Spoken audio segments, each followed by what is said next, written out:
Be the change you want to see. Make a difference by giving your money a purpose, a mission to do good. Welcome to Money with Mission, where we talk to individuals, businesses, and organizations who are taking the lead and whose actions are impacting the well-being of their communities and the world at large. Welcome back to Money with Mission podcast. Today, I have Billy Brown and Tammy Thrasher of the Investors Capital Group. Billy is a two-time Amazon bestselling author, sponsor and contributor to the Real Estate Guys radio program, a real estate apartment syndicator and entrepreneur, commercial debt strategist. He's the founder of Investors Capital Group and the founder and CEO of the Golf Sanctuary, which we're going to get into Billy's background and how he got into that. Tammy is an investor and entrepreneur with over 25 years of an experience. She also is an Amazon bestselling author and speaker. She's the Investor Capital Group's director of Curious Conversations. I love that title. She's a mindset and strategy coach for investors and co-founder of the Mastermind of Distinction. Welcome, Billy and Tammy. Thanks for coming over. Thank you so much, Felicia.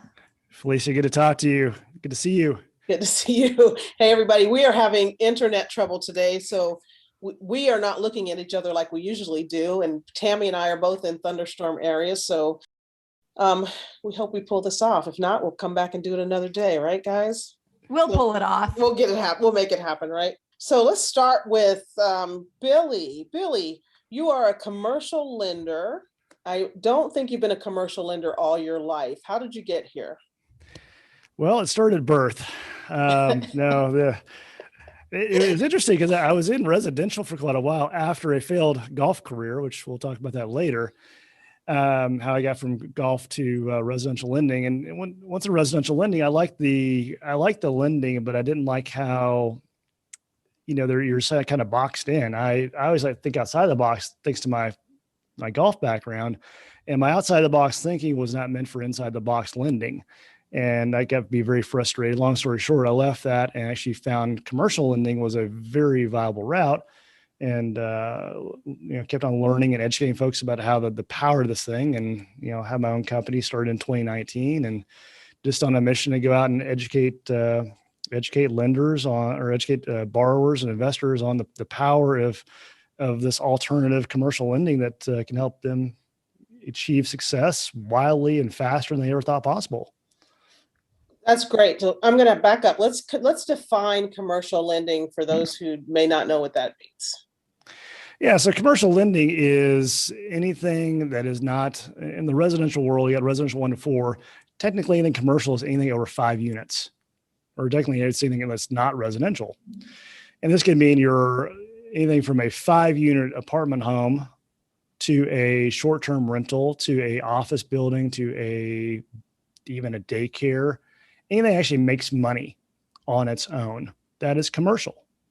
And you could borrow through an entity, and it's lend to an entity, and there's a lot of creative lending around it, but it's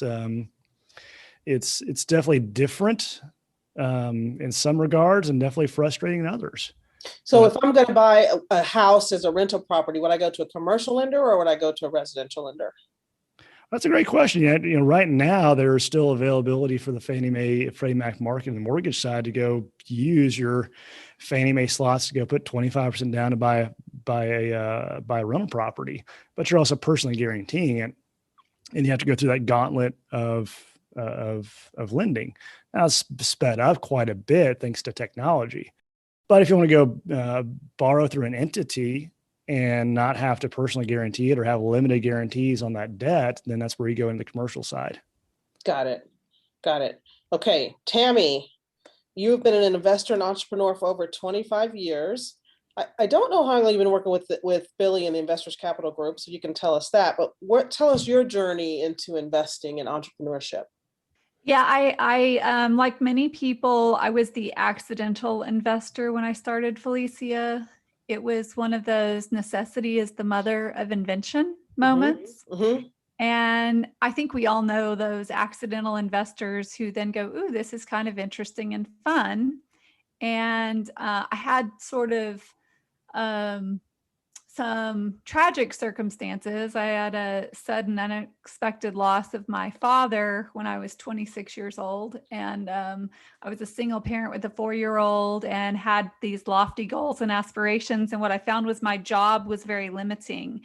And part of the struggle with my dad and his death was his job, his job.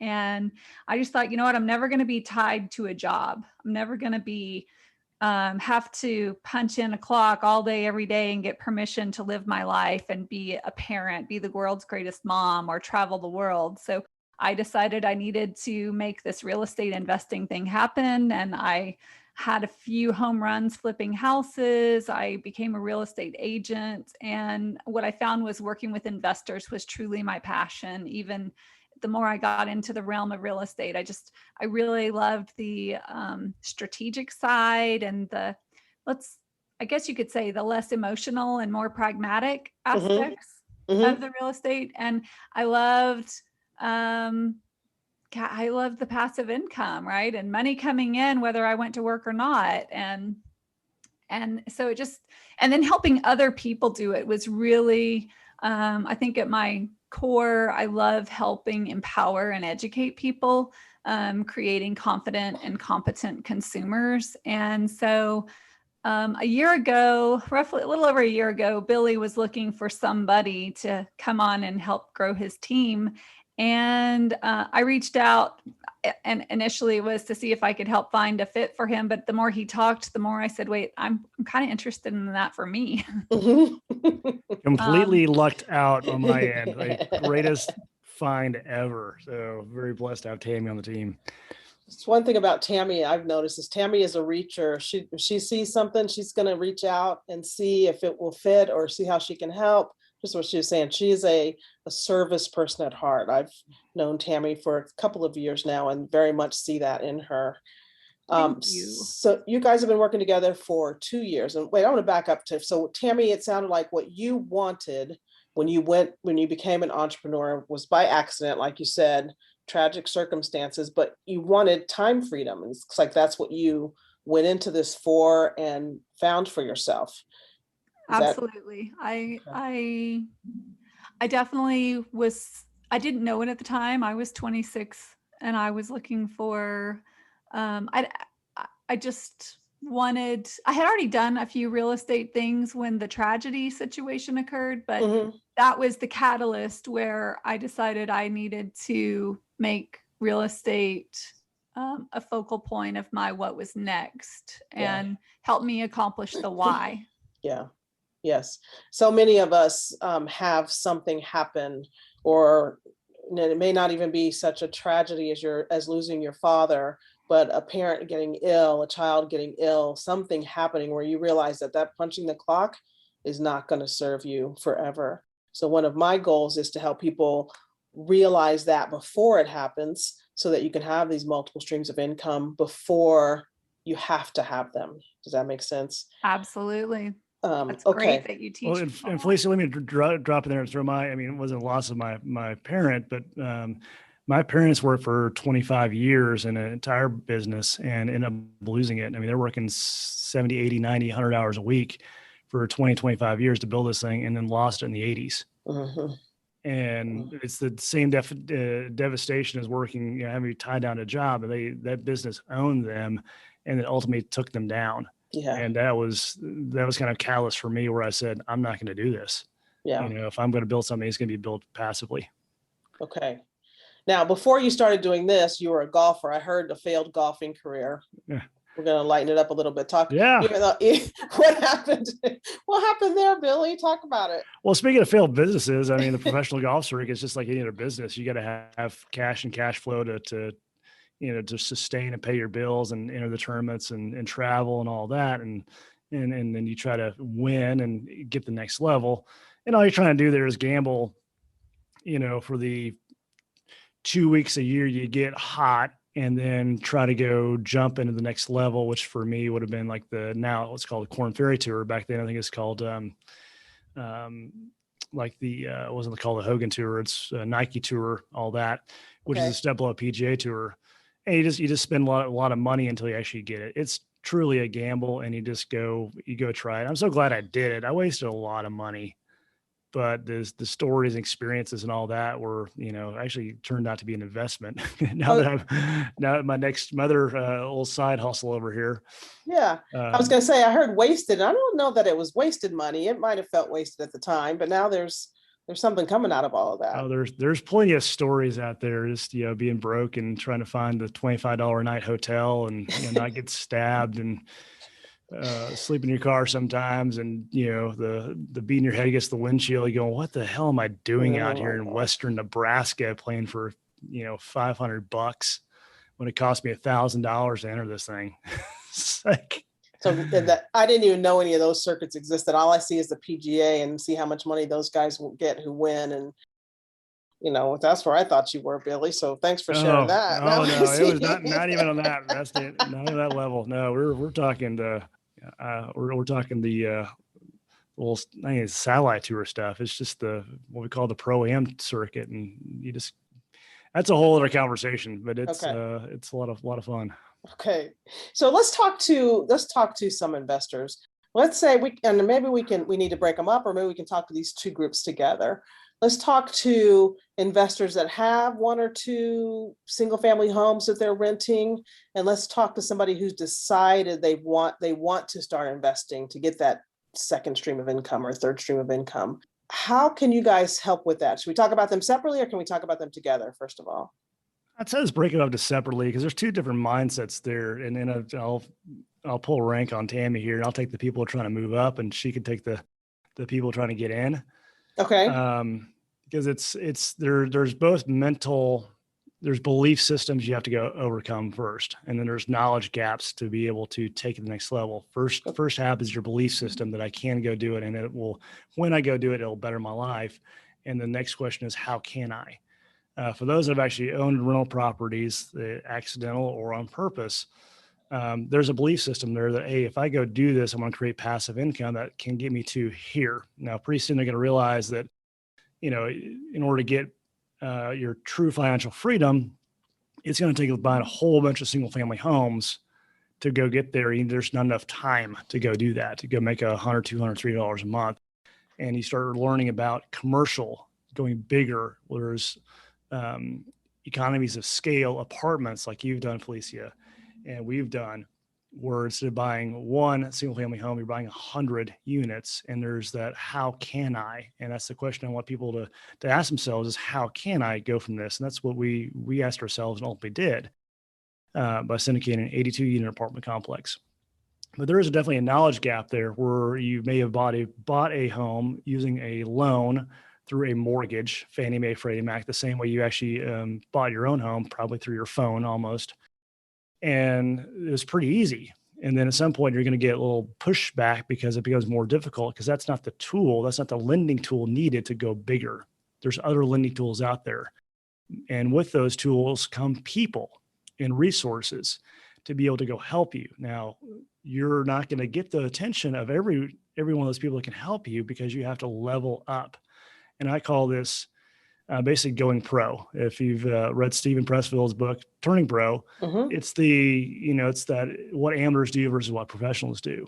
And it's okay to be an amateur. Everyone starts as an amateur, but you got to be able to grow to a professional. And in real estate investing, there's a bunch of gurus out there promoting courses to go pay the amount of money and learn how to do this. Well, what they fail to teach you on is lenders are bringing 75, 80% of the money to the table, and they have an opinion in this. But no one teaches on what that opinion is and how to go gain their trust. And that's what we do. Okay. So we actually go help them go from owning rental properties to becoming professional real estate investors, not in a CPA sense, but to level up that way. And by organizing their financials in such a way that when presented, lenders get a clear glimpse of what they're looking at, coaching them on how to ask for the right loan product and how to speak with and interview lenders versus, hey, Mr. and Mrs. Lender, I need money. Will you go lend to me? What's your rate? There's all about strategy and conversations, because each little lender has their own source of funds. I won't get into that, but they also have their own pain points. and you got to learn how to address their pain points to solve their problem, which in turn solves your problem. All that being said, you get to buy bigger, more profitable projects when you tap in these commercial lenders, because they truly are millionaire makers. They have the cheapest amount of money, have the best resources, and charge you hardly anything for it. Okay. So I am a real estate investor already. I own 2 or 3 single family homes, and now I want to go bigger. And I don't know if I want to be an apartment owner or if I want to buy a block of single family homes. Do I need to know the answer to that question before I come and talk to you?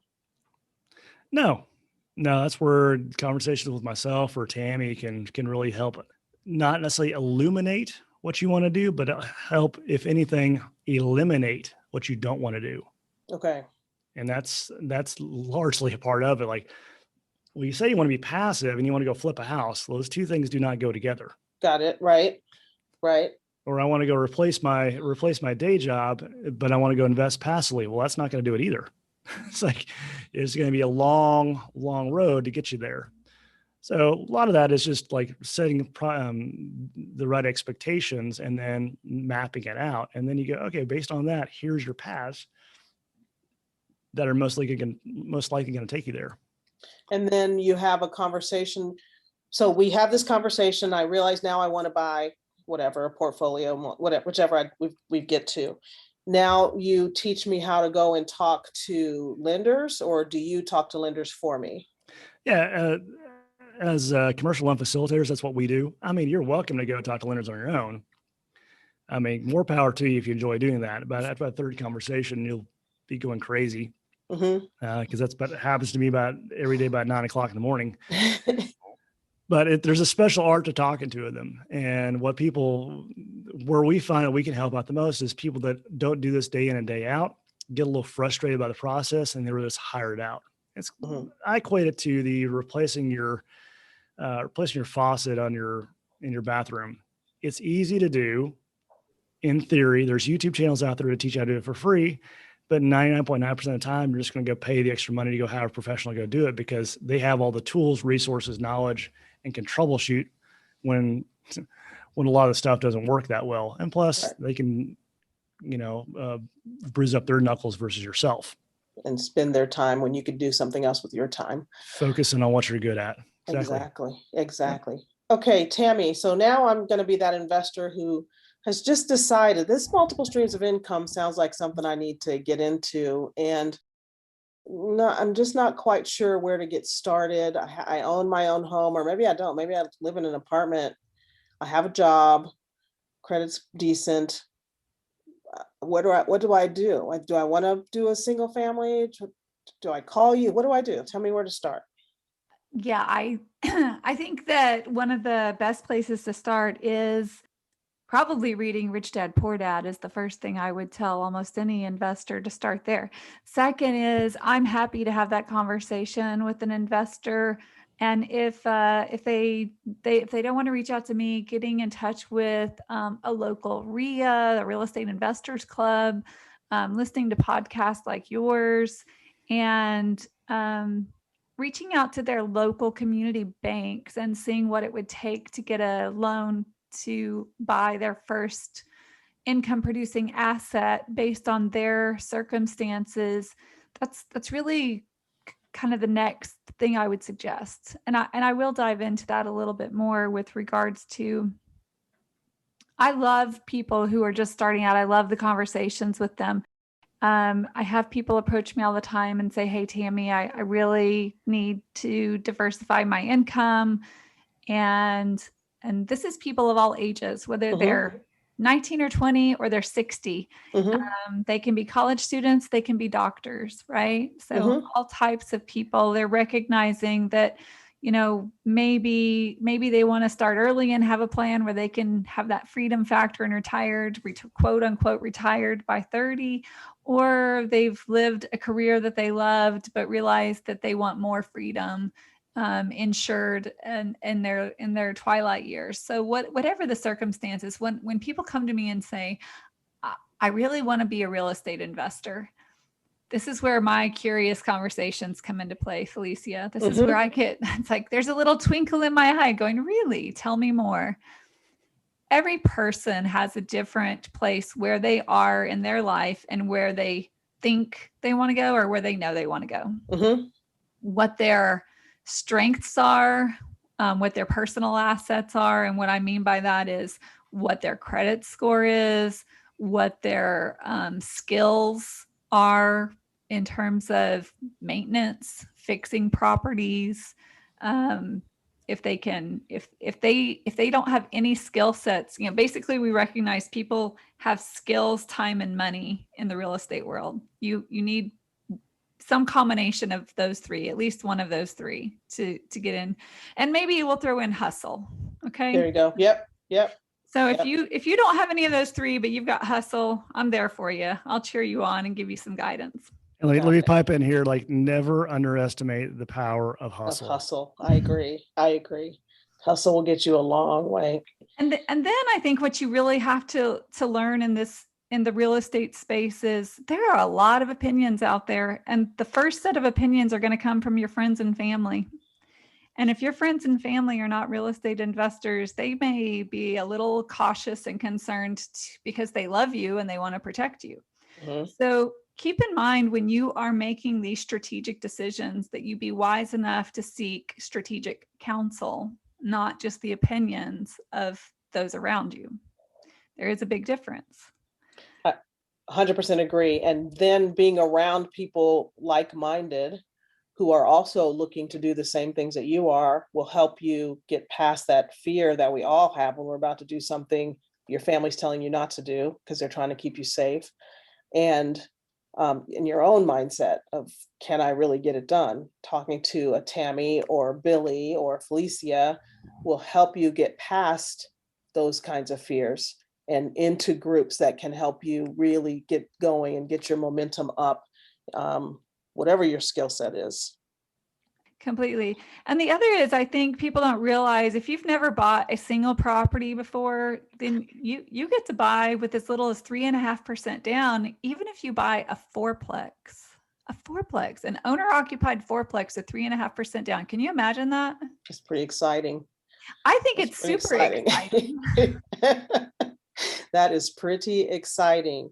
Okay, so you, Tammy, also have on your resume, you do mindset and strategy coaching for investors. Is that where we're talking about now? I'm trying to get past our fears and concerns and Yes, the mindset is key. I have those conversations with people. It's funny when I'm talking to them and people will use certain words and I realize they have an uncomfortable relationship with money, or they have an uncomfortable relationship with somebody in their family that they care about and who is not a supporter of taking the risk of buying real estate. Everybody has a different set of baggage for whatever reason when it comes to our growing up and money doesn't grow on trees philosophy and the school of hard knocks. And some people who lost a lot of money at different seasons, let's just talk about 2008. There's some people who were scarred from that, or they watched people get hurt by that. And especially the watchers. It's the watchers who scare me the most. yes. And so just remember, if they're not doing it, or if they quit doing it out of fear, that is not your consultant. Right. I agree 100%. I've told my story. I lost a lot in 2008, 2009, 2010, and learned that it realized it wasn't the real estate that was the problem. It was me and how I thought about that real estate that was the problem. So I had to get my head around that a little different way and get back in the game. So it very much is mindset, as Tammy is saying. Man. Yeah, so there's mindset and there's strategy and there's questions that help me understand what the next right move is for people. And for those who are buying, Billy and I are not going to be the resource for owner occupied properties. Like I would encourage somebody with no properties to go buy that first, 1 to 4 unit asset. But when you're ready to buy the next one, yeah, we absolutely should be one of your phone calls to discuss the strategy. Some people, for instance, if they're starting out, they may have to use hard money to buy a deal, right? Mm-hmm. Hard money and private money are great resources for getting into assets. If you don't have any other resources, let's say you don't have a rich uncle or parents to help fund that acquisition, or you don't have an IRA, a 401k, self-directed IRA, or somebody you trust and want to go into a partnership with. Those are all ways you could get into properties. If you don't have those options or don't feel comfortable with them, you can pay a premium for your money and get what we call hard or private money. And then the most important thing you can do is call a lender to convert that loan into some permanent financing that is affordable and allows the property to cash flow. And cash flow is the name of the game. So do you guys help people? So in your strategy calls, will you have that conversation? Or it looks like maybe hard money might be the way for you to go. And we need to then talk about how you're going to get out of that loan once your property is ready to cash flow for you. Absolutely have those conversations. I actually had a gentleman call me a couple of weeks ago, and he said, "You may not remember me, but we had a call 6 months ago and our conversation transformed my life." And that's a jaw dropper when people say things like that to me, right? Yes. And I didn't remember him initially, but then when he started telling me the story and revisiting our conversation, he did call me because he was trying to he had a deal. He was trying to buy a 24-unit apartment complex, his first investment property. And it was a mom and pop owned property, not well documented.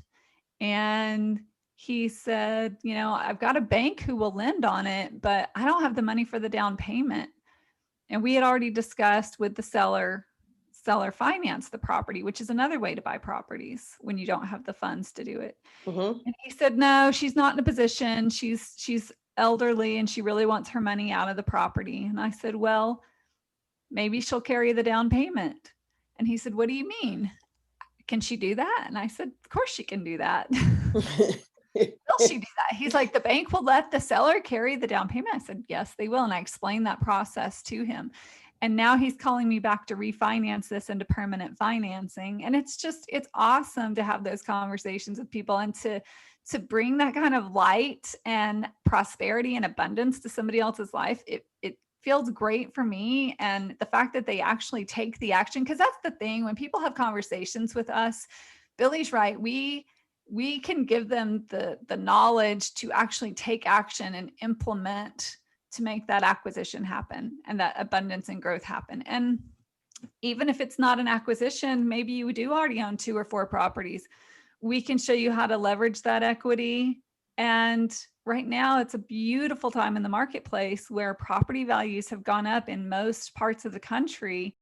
And we have programs that could put you in great loans where you don't have to sell the property to benefit from that gain and turn around and use that to buy other assets. Or if you want to be involved, in either, it can be other real estate, it could be cryptocurrency, if that's the thing you're into, it could be ATM machines. There's so many ways that you can be diversified and invested, but leverage your real estate to let that happen. And you can do that tax-free. I love it. I hope everybody can hear the passion and joy and excitement that Tammy and Billy both exude when they're talking about what they do. Tammy, thanks for bringing up taxes. We're going to talk about taxes and how real estate helps taxes. And we're going to go to a little bit higher level stuff with 1031 exchanges right when we come back. Money with Mission is a real estate and business investment company that specializes in finding projects that have the potential to give you a great return on your investment dollar and make an impact in the communities where we invest. Make a difference in your life and the lives of others. Go to moneywithmission.com to learn more. Welcome back. Right before the break, Tammy mentioned taxes, and I want to get into that a little bit more as to how owning real estate or being even a passive investor in real estate can benefit you from a tax perspective. I think most of us don't spend, or a lot of people who are not in real estate don't spend a lot of time thinking about taxes as an expense or a big negative line item on in their balance sheet. It's huge and we just pay it. How can real estate help decrease your tax burden? I'll take that question. That's a fun one. Here's the great thing about America. The more money you make as an employee, the more taxes you you pay. So as you go up the education ladder and you make yourself more valuable to employers who will pay you more, the government also finds you more valuable as well. They take more taxes. Yep. They're like, wait a minute. When you all said and done, sometimes you're paying 30, 40, 50% taxes, depending on where you're at and which part of the country you're in. You're like, I'm just, my silent partner over here is the government, both state and federal. Yes. The tax code legally has carve outs for people to provide benefit to those that provide great housing. So there's a lot of tax benefits within real estate, specifically the residential side, in the forms of bonus depreciation, as well as running off the interest. That's why people that are the no debt folks, and I'm not going to get into the debt versus no debt debate here, but the no debt folks are kind of missing out on a lot of the benefits of it, because most investors don't pay off their properties. They like the cash flow because they're leveraging debt to go increase that, what they call that return on their money. And also using that non-cash write-off, non-cash expense to write off their taxes. Non-cash expenses, depreciation. Yeah, depreciation okay. and interest. Yeah. Okay. All and, right. The government allow you to depreciate 27 and a half of that property, 27 and a half, depreciate that property 27 and a half years. 27 years. Yes. I'm stumbling over my words here. Sorry. It's okay. I'm a professional. That's Trust me with your money. Well, he's trying to make it so that you can understand. I know I could see your mind working. He's like, okay, am I saying this so people understand this? But depreciation can be complicated, but just know that when you are, and this is part of the tax code, this is not cheating. Something that you're using as a business over time will become less valuable according to the government. So it depreciates, even though in real life it is appreciating or becoming more valuable. So if you buy your house today and next year, 2 years from now, you may want to sell it. If you're lucky, that the cost of that has gone up, so you get a bigger price than you paid. If it was a rental property, you've gotten to use the use of the building and write that off as against your taxes. I hope that made sense. But the way it was explained to me was there's two depreciations. There's one on the dirt. The dirt becomes more valuable because there's less of it. And the sticks and bricks are going to break down. So that's what depreciates and then breaks down, because you have to replace that eventually. So people kind of visualize that and like, oh, they're dirt, where things, because of growth, there's less of it. So that piece of dirt becomes more valuable. The building itself has to be maintained, and this depreciates because you have to replace stuff. And that's that depreciation factor there, which is really what it boils down to, folks. Is if you're a real estate investor, you most of the time are going to have tax-free income if you buy correctly. Mm-hmm. That's where we're going with that. Bottom line. 1031 exchanges. Who wants to tackle that? Explain what that is. So we're talking to that investor who may have 4 or 5 single-family homes, or even a small apartment complex, and now they're looking to do something different. How can they do that in a tax-efficient manner? I'll take that one, since I've had both a failed 1031 and a successful 1031. So 1031 is just it's a line item in the tax code that says you can actually trade like-kind property tax-free within asterisk, read the tax code because it's pretty crazy. You have to use an intermediary, and there's several out there. There's I can't think of the names of a couple right now. Some people have local ones, but there's national ones that are pretty good. That'll walk you through this, and they gotta paper it right to make sure. You can't do it by yourself. Bottom line, it is not DIY. That's right. Okay, go ahead. It is not DIY. Now, the thing about the 1031, it protects you from capital gains, which right now are between 15 and 20%, depending on where you're at, and projected to go to God knows what next year. 40 depends on where it's going to land. I don't believe it's going to go that high, but it's, a lot of people are scared by it, and people move on fear, uncertainty, and doubt. So there's a lot of movement going on in the marketplace to be able to take those, your properties, sell them, and like-kind exchange into something bigger. But you also have to do that within 45 days of the time of transaction to identify properties that meet the criteria. Again, we're not going to go that in this segment, contact an intermediary, but there's a lot more nuances to this 1031 exchange. And all it allows you to do is trade up the net proceeds from the sale into something larger.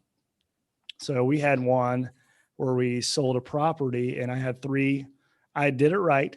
I gave you the horror story first. I did it right. I had three properties identified, and no one tells you that your sellers are going to flake. And everyone thinks about like, well, sellers want to sell their property, and no one tells you that sellers sometimes flake on you and lie to you and just lead you on stuff. So I end up like with three properties. Okay, one's great. Nope, that one's gone. Then mark off. All of a sudden I had none. I was like, great. I just had to pay what was that tax bill? It was like $50,000. And like, wow, that was a great lesson. And like more questions I should have asked. You just assume people want to go sell a property, and you put that piece of property on your, on that list going, I want to buy this property, go investigate it out. And all of a sudden it goes away. You're like, well, you're outside your time frame. There you go. Next one was quite well, although the time frame, because you have to close within 6 months, 180 days. And that, I think we closed like the 173rd day, or that also would have been a big tax bill. So talked about how you had to pay $50,000 because you didn't clear your 1031, or you didn't get that accomplished. Yeah. What did you save in taxes, or in this capital gains tax, correct? Yeah. When you're able to accomplish your 1031 exchange. Yeah, it's just whatever your capital gains rate is at the time of the disposition of the property. So you guys check your CPA. Let's just say clear ease of math here. Let's just call it, I want to use $100,000 because that's all I can work with on a Monday right now. I got you. Yeah, I like it. And it's, your net proceeds is $100,000. You're the 20% tax bracket. That's 20 grand right there, right off the top. That you saved. Yeah. That you did not have to pay. Exactly. By doing this 1031 exchange. It's a little bit complicated. There's some stuff to do. They can go wrong, but it's worth the process.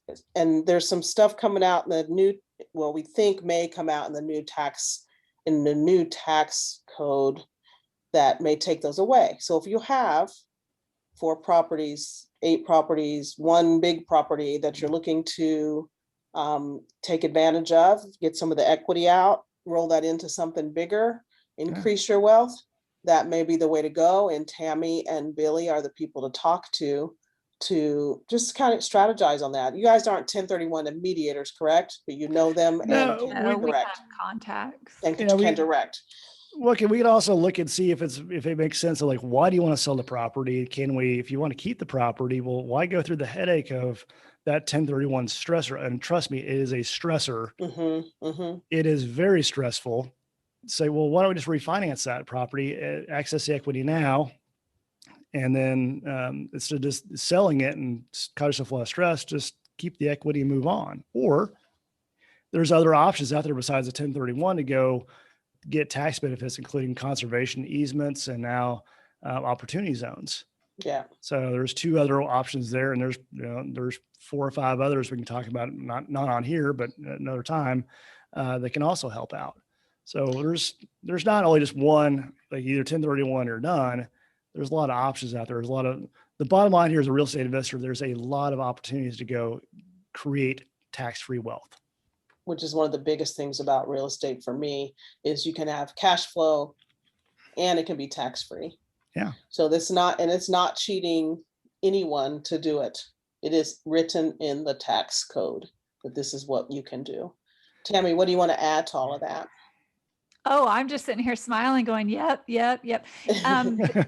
So yes, this is all legal, ethical. People do it every day. I mean, when people say, people are, taking tax breaks, or it's like, just get smarter, have the best accountants, go to RIAs, have conversations, listen to the podcast, just be smarter and strategic and intentional, and benefit from those codes that are they're really written for prosperity. They're written for growth. Okay. So the more you do well, the more you will do. And that makes things better for everybody. It makes the community better, which makes the town better, which makes the state better, right? So there is a ripple effect from these codes. They're not selfish for you. They're actually selfish for the bigger picture. I agree. And then when people start thinking, and I've encountered someone saying, well, if you're not paying your fair share of taxes, I'm air quoting fair share of taxes, aren't you taking that from somebody who could benefit from your tax bill? And my answer to that is, I want to keep my money so that I can put my money where I want it to go and benefit those that I want to benefit. So I am very much about social impact. That is my thing. So, but I want to direct where that goes and who that benefits. So completely. I think everybody wants to have that say. And so, yes, and Billy is right. There's lots of ways. I think right now, one of the things I'm seeing, 1031 exchanges, that may go away, but it doesn't mean there won't be some other way that investors will continue to invest and abundantly invest and make money at exponential levels, regardless of what programs exist or don't exist. Capital gains and 1031, those have changed continually throughout the years in different administrations for different reasons, but there's still always a way to maximize your opportunity. And for investors right now, who I think it would be worthwhile if they're thinking about what they should do, is to have a conversation with us, because we can look at what their current portfolio is and ways they could leverage it. And depending on the market they're in and what their options are, it's worthy to consider. Like Billy said, it can be hard to go buy that asset that you think you want to buy, because as much as you think sellers are out there, there's a huge shortage of available real estate throughout the country right now. And so to be able to maximize that equity that is there, that you have, it doesn't stop you from leveraging it. It just doesn't mean you have to sell it and take the tax hit or risk taking the tax hit. Like, let's find other ways to elevate your wealth and explore, maybe somebody wants to access that equity and get into a syndication. And, so there's just so many ways to go about it. There's not just, that's why when I have conversations with investors, I learn where they are, where they want to go, where they think they want to go. And what I really find is there's so much they don't know, because there really are so many ways to be a real estate investor. I agree. And that is one of the biggest things about networking and is networking and talking to people, because you don't know what you don't know. And when you get into conversations, even if you think you know where that conversation is going to go, I guarantee you will learn something you didn't know, which will lead you down a whole nother path. So talking to Tammy and Billy sounds like it's a good place to start with any real estate investing. And both of them can get you more information than you probably ever knew was out there. I want to get to Billy and talk about this. We talked about your golf career and how that didn't pan out the way you thought, but has had some benefits for you now. What are you doing with that information that you learned as a golfer? Well, as I say, like, failure is never a failure unless you stop. So every failure is experience that you learn from and can apply in different situations. And since I'm a professional failure, I like to fail a lot. I have a lot of experiences to be able to learn from. And long story short is we solved a problem. Go back to the syndications. Once you know how to syndicate something and bring people together for a collective good, buying an apartment, buying an office complex, you can actually then go syndicate something you actually want to go that you're passionate about, a passion project. And golf has always been a passion project for me.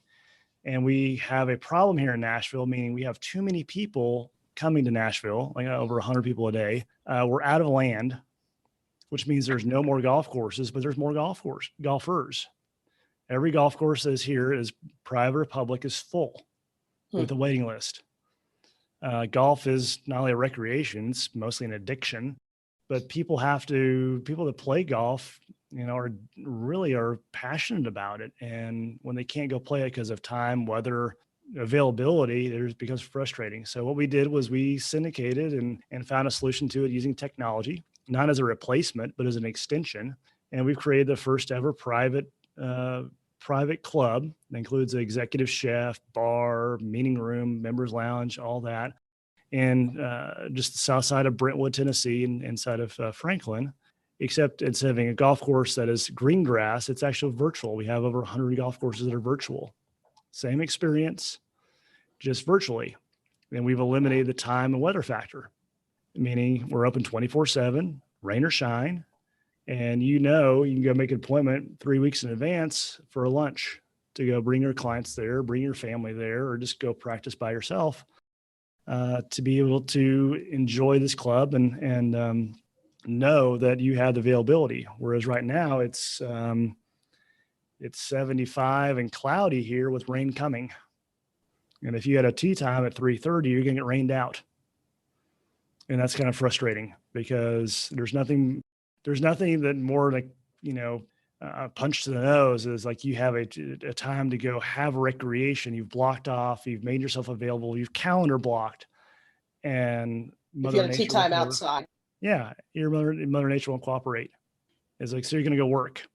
And Billy, you can play golf courses from all around the world. Yeah, there's 2 courses here in Nashville, all the way to there in Oklahoma.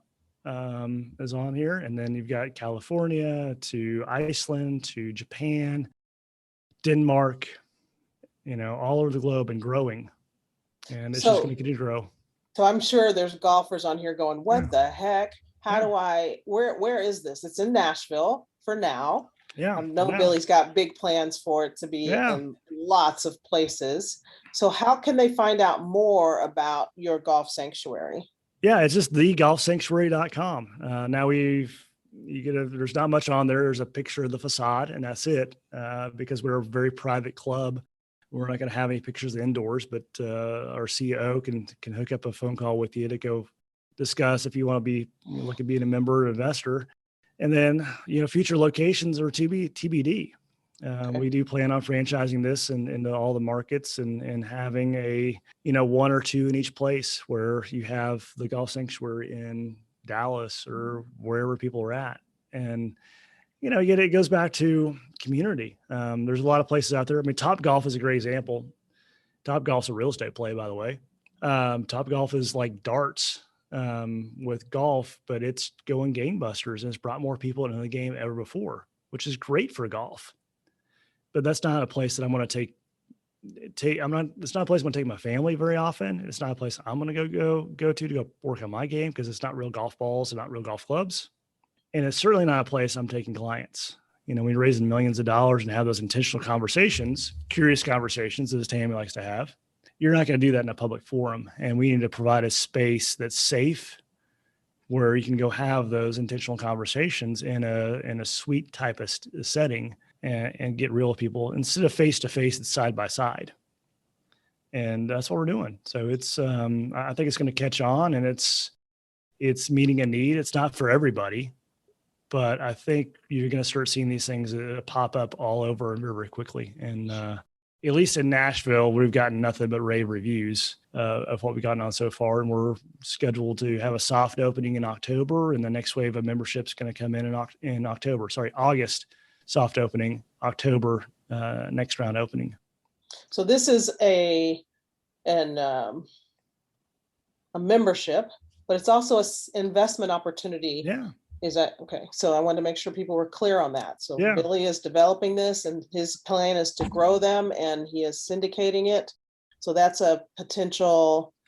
another reason to get in touch with Billy and Tammy. Okay. Besides the fact that they can help you figure out where you want to go and how you want to get to your next level of real estate investing. Speaking of that, Billy and Tammy are providing the ultimate guide to commercial lending for real estate investors. And please consider yourself a real estate investor if you have decided to be a real estate investor or if you already own property. Either one makes you a real estate investor.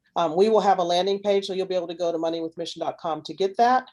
We will have Billy and Tammy's contact information in the show notes. You guys have a website, right? Let's talk about the website for the Investor Capital Group so that people can go there. That's the investorscapitalgroup.com. Investors with an S? Correct. Yeah. Capital Group. theinvestorscapitalgroup.com. Perfect. And if you forget, it will be in the show notes. So thank you so much, Tammy and Billy, for joining me today. I think this was amazing. We haven't had anybody talk about lending and how to help an investor, somebody who's decided to be an investor, really get into the game. So I really, really appreciate you coming. Absolutely. And just remember, folks out there, the lender is your friend. And part two of that, especially when it comes to the golf sanctuary, you can invest and syndicate anything, whatever your passion is. You're not limited. The world is your oyster. I agree. Thank you so much, Billy, for sharing, for adding that the lender is your friend, because most times we start thinking about going to get a loan and get nervous and stomach starts hurting and get angry and walk in with a bad attitude. But if you realize that that person wants to lend you money, and if they say no, just as Tammy was telling me before, it's not because they don't want to give it to you. There's something wrong with your deal and they are protecting you, or they're yeah. Sorry. Go ahead, Tammy. Go ahead. I was going to say rejection is protection. Mm-hmm. And then you ask the question, why? Don't just walk out the door. Why? How can I make this better? Absolutely. That's the way to get ahead. Always ask questions. Thank you guys so much for joining me. You've been listening to Money with Mission. There are projects happening right now where you can make a great return while positively impacting the lives of others. To learn more about today's guest or to download 7 steps to building resilient wealth for women, visit www.moneywithmission.com. I hope you enjoyed the interview and are inspired to give your money a mission. Until next time, send your investment dollars into the world to bring you a financial return and improve the lives of others.